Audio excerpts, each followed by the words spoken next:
मैं पुनः आमंत्रित कर रहा हूँ ऐश्वर्य गोयल जी को, वो आएँ और श्री श्री कृष्ण शर्मा जी के सम्मान में अभिनंदन पत्र वाचन करें। जनहित परहित राष्ट्रहित करके विद्या दान, सेवा में जो लीन हो है वह दिव्य महान।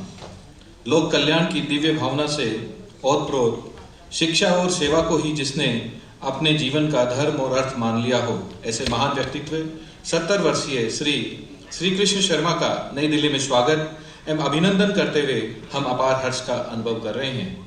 जम्मू डिवीजन के सुंदर वातावरण में स्थित किश्तवाड़ की पावन भूमि पर एक सामान्य परिवार में पिता श्री श्यामलाल और माता श्रीमती रूप देवी की कोख से 8 जुलाई 1951 में जन्म लेकर आपने न केवल अपने कुल परिवार को ही आनंदित किया, अपितु समाज और राष्ट्र हित में कार्य करने और परमार्थ पथ पर अग्रसर होने का मानव संकेत भी दे दिया था। विद्या अनुरागी, पूज्य माता पिता के स्नेहाशीष और सुसंस्कारों में पले बड़े, स्नातक स्तर की शिक्षा प्राप्त कर आपने एक सरकारी विद्यालय से शिक्षण कार्य प्रारंभ किया। शिक्षा के क्षेत्र में रहकर सेवाभावी चरित्रवान छात्र छात्राओं के निर्माणार्थ संस्कार युक्त शिक्षा देने के साथ ही साथ आपने जम्मू विश्वविद्यालय से 1980-81 में MSc गणित की परीक्षा उत्तीर्ण की। तदुपरांत प्रोन्नत होते हुए 1982 में प्रवक्ता, 1999 में वरिष्ठ प्रवक्ता, 2005 में माध्यमिक विद्यालय में प्रधानाचार्य तथा 2007 से सेवा के अंतिम 2.5 वर्ष तक डिप्टी चीफ एजुकेशन ऑफिसर के दायित्व का निर्वहन करते हुए आपने अपनी कर्मठता, कर्तव्यपरायणता और राष्ट्र प्रेम आदि सद्गुणों की जो छाप छोड़ी है, समाज में प्रतिष्ठित वहाँ के विद्यार्थी इसके प्रत्यक्ष प्रमाण हैं। श्रीमान, समाज जीवन में आपके व्यक्तित्व एवं कर्तृत्व का अच्छा प्रभाव रहा है।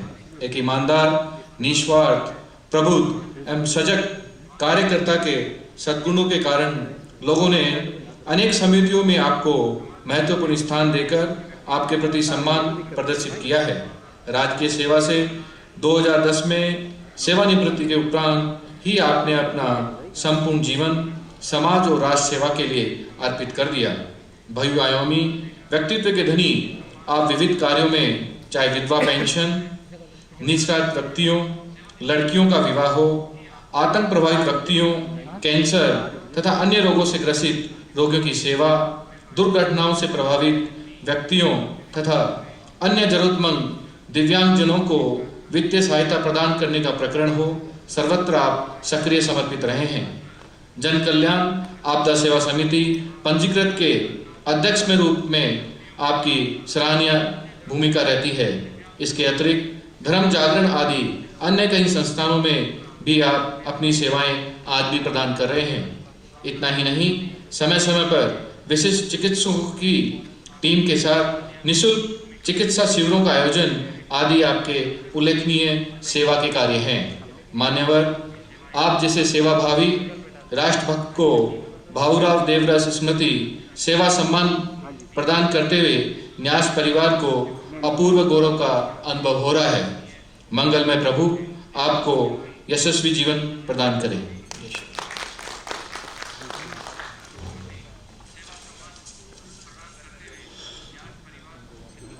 न्यास द्वारा अपने जो सेवाव्रती जिनका सम्मान करते हुए हमें श्री श्री कृष्ण शर्मा जी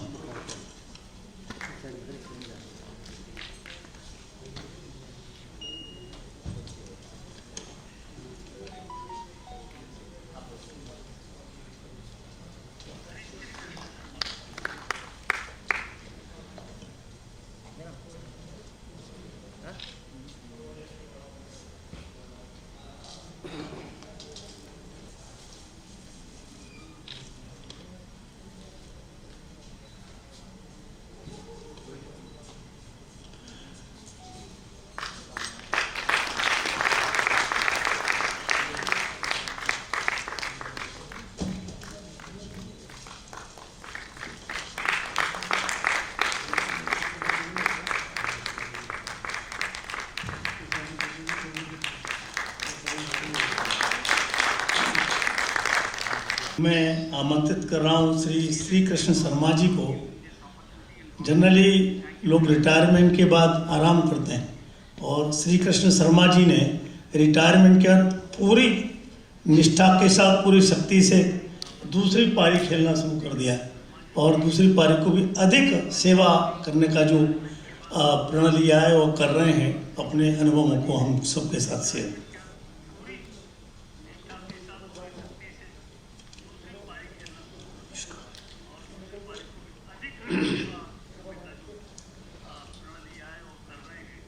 मंच पर विराजमान श्री माननीय श्री सुभाष राव जी, देवी माँ साध्वी उमानंदा जी, श्रीमान ओपी गोयल जी, श्रीमान ओपी मणिकंदन जी, श्रीमान रमेश अग्रवाल जी,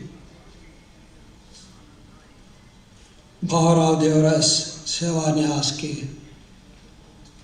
अधिकारीगण एवं कार्यकर्ता, सभा में उपस्थित महानुभाव, मैं सबसे पहले भावराव देवरस सेवा न्यास का आभार प्रकट करता हूँ, उनका धन्यवाद करता हूँ जिन्होंने हमें ये सम्मान दिया है।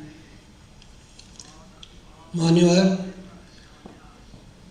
हमारी संस्था जन कल्याण आपदा सेवा समिति का कार्य क्षेत्र अभी तक इसलिए कि अभी ये इन्फेंसी में है और आगे हम इसके यूनिट्स खोलने जा रहे हैं। कोरोना की वजह से हम पिछले साल खोल नहीं पाए, आगे हम ये कार्य करने जा रहे हैं। इसीलिए मैं कह रहा हूँ अभी तक इसका कार्य क्षेत्र ज़िला किश्तवाड़ है। मैं आपकी जानकारी के लिए बताऊँ, ज़िला किश्तवाड़ यूटी जम्मू कश्मीर के जम्मू डिवीज़न के का एक अति पिछड़ा ज़िला है जो जिसका ज़्यादातर क्षेत्रफल यहाँ जब जनरल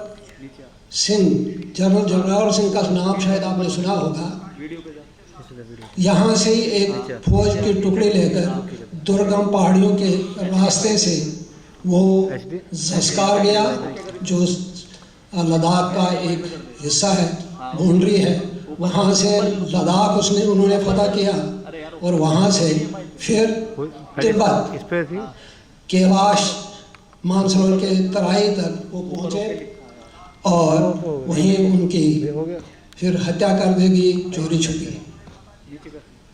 तो इतना बड़ा एरिया है। मैं और भी बता दूं, इसका क्षेत्रफल जो है 7,737 किलोमीटर है।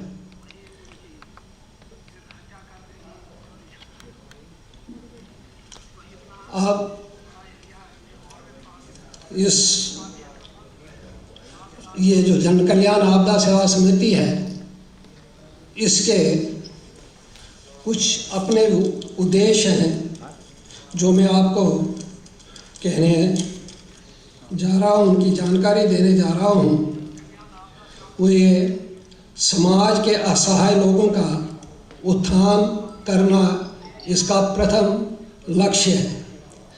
अनाथ बच्चों के, विधवाओं की, असहाय बेबस वृद्ध व्यक्तियों की सहायता करना,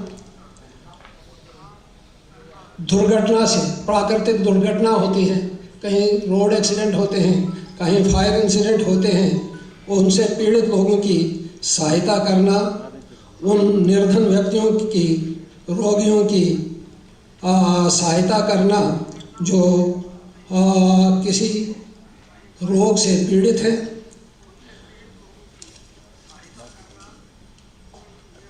अस्थिर और वृद्ध लोगों की सहायता करना, ये इसके हमारे जन कल्याण सेवा समिति के लक्ष्य हैं। अब तक जो हमने कार्य किए उनमें प्रमुख जो हैं विडोज़ हैं, विधवाएं हैं, जिनको हम प्रतिमाह 1000 से लेकर 3000 तक की पेंशन के रूप में आर्थिक सहायता करते हैं। अब यह सहायता जो है उनकी लाइबिलिटीज़ को देकर देते हैं। कहीं का एक बच्चा होगा, कहीं का 2 बच्चे होंगे, उस हिसाब के साथ हम देते हैं। विकलांग हैं उनको हम 5000 से 15000 से नहीं, ये 500 से 3000 तक। रोड एक्सीडेंट में जो आते हैं उनमें 5000 से लेकर 15000 तक हम उनकी आर्थिक सहायता करते हैं। हमारे इलाके में फायर एक्सीडेंट ज़्यादा होते हैं। ऐसा है कि दूर दराज इलाकों में ज़मींदार जो लोग हैं उनके पास माल मवेशी बहुत होता है। सर्दियों में उनके चारे के लिए अपने घर के नज़दीक आसपास में घास वगैरह उनके लिए जमा करके रखते हैं। किन्हीं कारणों से उसमें आग लग जाती है तो उससे उसकी उनकी सारी संपत्ति जो है वो नष्ट होती है, जल जाती है। यहाँ तक कि माल वगैरह भी उस हादसे में ख़त्म हो जाता है। तो ऐसे इंसिडेंट के लिए हम 15000 से लेकर 20000 तक उनकी आर्थिक सहायता करते हैं। मिलिटेंसी से ग्रस्त जो लोग हैं, आपको पता होगा जम्मू कश्मीर जो है वो मिलिटेंसी 90 के दशक से ही शुरू हुई। 90 के दशक से लेकर आज तक चलती है। तो उसमें कई लोग जो हैं मिलिटेंसी इन्फेक्टेड हैं। हमारे किश्तवाड़ में भी आपने खबरों में सुना होगा 90 के दशक में 15 अगस्त पर एक ही साथ 10 लोगों को मार दिया था। इसके अतिरिक्त कई और जगहों पर दर्जनों के हिसाब से लोगों को मारा गया, कईयों के अंग निकाल दिए गए। तो लोग वहाँ के, मैं ये कहूँ कि उन्होंने बहुत अब साहस दिखाया, मिलिटेंसी का मुकाबला किया। ये नहीं कि भागे, उनका मुकाबला किया और आज तक वो वहीं हैं, विस्थापित नहीं हैं। तो ऐसे लोगों के लिए जो मिलिट्री से ग्रस्त हैं उनके लिए भी 20000 से लेकर 25000 तक हम उनकी आर्थिक सहायता करते हैं। जो रोगी हॉस्पिटल्स में होंगे उनके हम जो दवाई का खर्चा होगा उसका बिल लेते हैं। उस बिल के हिसाब से उनकी वो सहायता करते हैं, आर्थिक सहायता करते हैं।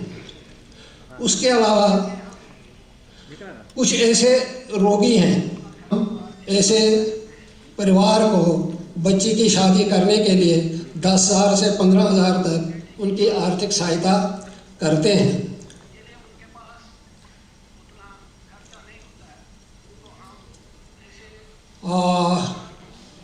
तो इस तरह से हमारी संस्था जो है वो क्या कहते हैं जी, अपना उसका कार्य क्षेत्र है।